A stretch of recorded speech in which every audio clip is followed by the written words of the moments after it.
jẹ́ kí ókè lè ṣe ọtí tẹ̀ ọ̀yà kò lọ ọ̀yà ẹ jẹ́ kó òun gbé dànù. ṣé orí àwọn mẹ́tẹ̀ẹ̀ta náà bẹ̀rẹ̀ náà kì í ṣe. Assalamu alaikum wa rahmatullahi wa barakatuh. Wa alaikum assalam wa rahmatullahi wa barakatuh.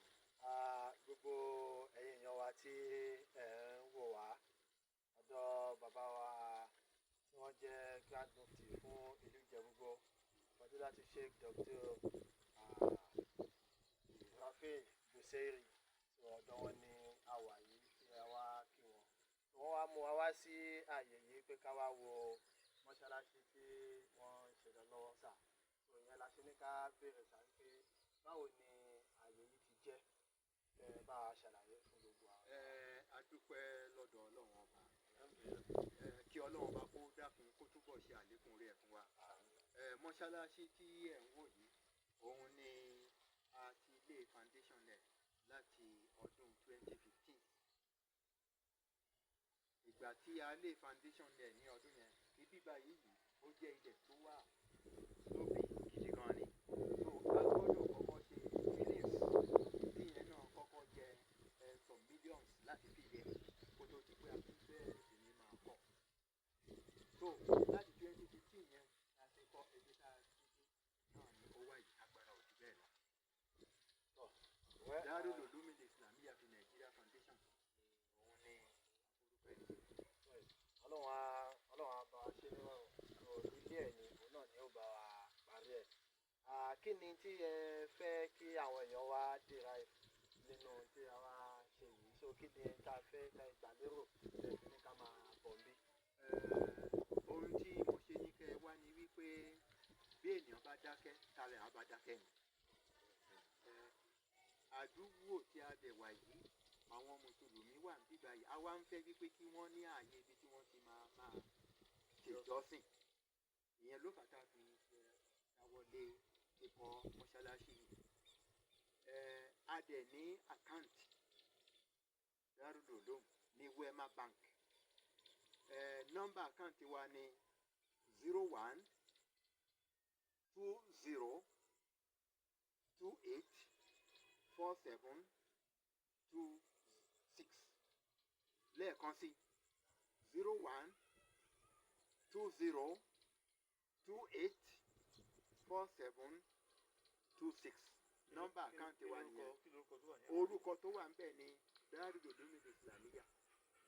Ẹ ṣeun Dr. Asa. Gbogbo èèyàn wa tí ẹ̀ ń wò wá ẹ dákun ẹ má jẹ́ kí a wo ilé Ọlọ́run yìí báyìí torí agbègbè tí a wà yìí ni wọ́n ń pè ní Odokoto ní Japara ní Ìjẹ̀bú-Igbó so ní Ogun State ń bí. A dẹ̀ rí wípé ní agbègbè tá a wà yìí kò sí mọ́ṣáláṣí nítòsí rárá. Gbogbo àwọn tí wọ́n dẹ̀ wá lágbè yìí a fẹ́ kí wọ́n máa ṣèjọsìn bẹ́ẹ̀. So bàbá dẹ̀ ti gbìyànjú púpọ̀ lórí ẹ̀. Gbogbo àwa tí Ọlọ́run bá bùkún ẹ dákun ẹ jẹ́ kí a dá sí iṣẹ́ Ọlọ́run. Tó bá jẹ́ material náà lẹ fún wa tó bá sì jẹ́ owó náà lẹ fún wa so pẹ̀lú ògo lọ́dọ̀ Ọlọ́run á nà síbẹ̀. So wọ́n ti fún wa ní account number. Gbogbo wa náà ẹ jẹ́ kí a gbìyànjú ká rí pé a dá sí i. Kí mọ́ṣáláṣí náà kó dìde ó jẹ́ ẹni tí ó bà wá lọ́kàn jẹ́ púpọ̀ wípé irú mọ́ṣáláṣí báyìí ṣì wà tí a ti rí parí látijọ́ yìí. K'Ọlọ́run dákun kí ó ràn wá lọ́wọ́. Sheikh wa ẹ bá wa ṣàdúrà fún gbogbo àwọn tí wọ́n wò wá àti gbogbo àwọn tí wọ́n fẹ́ bá wa dá sí náà k'Ọlọ́run kí ó bùkún wa. Mi ò tiẹ̀ tí ì lè dárúkọ ẹ̀yin kan. Ẹ̀yin kan ni Sheikh Misbahu Àtàwọ̀kọ́lá Misbahu tí ń ṣe fè tó ẹ ṣe púpọ̀ fún ìwà tẹ̀ wáyìí. Àwọn Sheikh àwọn ni Alhaji Imam Musa Kalam Àríwá. Bismillah alhamdulillah salatu wassalamu ala rasulillah tó bá tó látẹ̀kọ́ ní pé àwọn bàbá wa gírámù wọ́n ti di pẹ́ńsọ́nà báyìí kí wọ́n tó di pẹ́ńsọ́nà yẹn pẹ̀lú ògo Ọlọ́run wọ́n ṣáà ń ọpẹ́ ní fọlọ́run wípé bàbá rìtáyà ni kò tí ì rẹ bàbá. Ètò ẹ̀ṣẹ̀ pẹ́ńsọ́nà ìgbà tẹ́ ẹni mo ti pẹ́ńsọ́nà rìtáyàrí ni mo yọ pẹ́ńsọ́n.